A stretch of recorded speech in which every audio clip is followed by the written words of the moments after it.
begin with the long-awaited bill to release the Epstein files heading to President Trump's desk. CBS News congressional correspondent Nikole Killion joins us now. Nikole, Speaker Johnson said there were major flaws in the bill he thought the Senate would take out but never did. What is he talking about? Well, his main concern was that he felt that the bill didn't protect some of the potential victims who have not been named and ensuring that those names are redacted. Any other sensitive information, particularly around the issue of abuse. So that was his chief concern. However, Leader Thune today responded to that, even though the speaker said he was disappointed the Senate didn't make those changes, suggesting that, he is on the same page with Speaker Mike Johnson. As you heard the leader mention in that opening soundbite, he simply believed that it was important to just get this information out, which is why the Senate moved quickly on this after the House. Of Epstein survivors on Capitol Hill react when Congress passed the bill, and what is their message to the president? Well, look, this was an emotional moment and day for them. We saw many of them hug after this vote. But this has been a gut-wrenching experience for a lot of them, just even getting the strength to come up here to Capitol Hill, having to continue to recount their stories and the abuse that they suffered.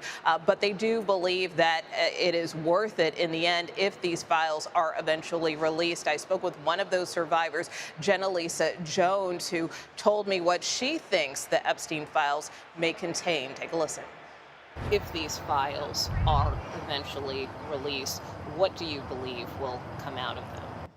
I think we're about to see a lot of big and powerful people fall, and as they should. And I think a lot of people are going to be very surprised on some of these people that are going to be on these files. And they need to look into that, not just on what they did to the victims themselves, but the scandals and the money, and this was a system. This was an organized system. This wasn't just Ghislaine and Jeffrey. There was people, power, money.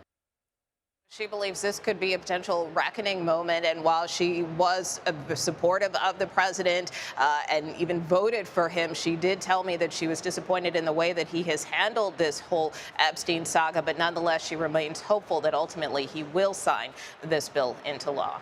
Nikole Killion, thank you. Let's bring in CBS News Chief Washington Analyst Robert Costa. Thank you so much, Rob, for joining us here in Studio 57. So, look, especially in his second term, the president has not been afraid to sort of challenge the traditional balance of power among the branches of government, notably tariffs, taking that power away from Congress, taking away some funding that Congress approved. This sort of feels like a reversal where Congress is saying, no, this is how we're doing things. Does it feel that way to you as well?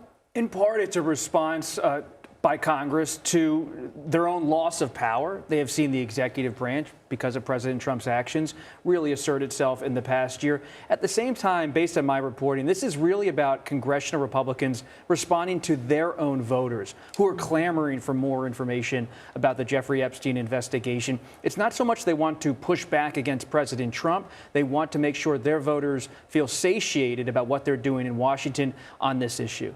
And to that effect, some lawmakers, including one of the bill's co-sponsors, Republican Representative Thomas Massie, has said this vote is going to outlast Donald Trump. Do you think that this is a sentiment and an issue that could go into the midterms and beyond? It could go beyond, and we might have to wait until a Democrat is elected president or the next Republican is elected president to see if more files will come out. What I mean by that is so many of my sources inside the administration say there are active investigations inside DOJ that are Epstein related, or different court proceedings that are Epstein related, that the initial release of the so-called Epstein files may in fact be a limited release to some extent if some things that are active can't be disclosed to the public. Now, Congress in this legislation tried to get around that issue and say everything should be put out there. But I'm being told that the Justice Department is still very carefully looking at what exactly is going to be put out. That's interesting because that might not satisfy some of the people who so badly want to see these files.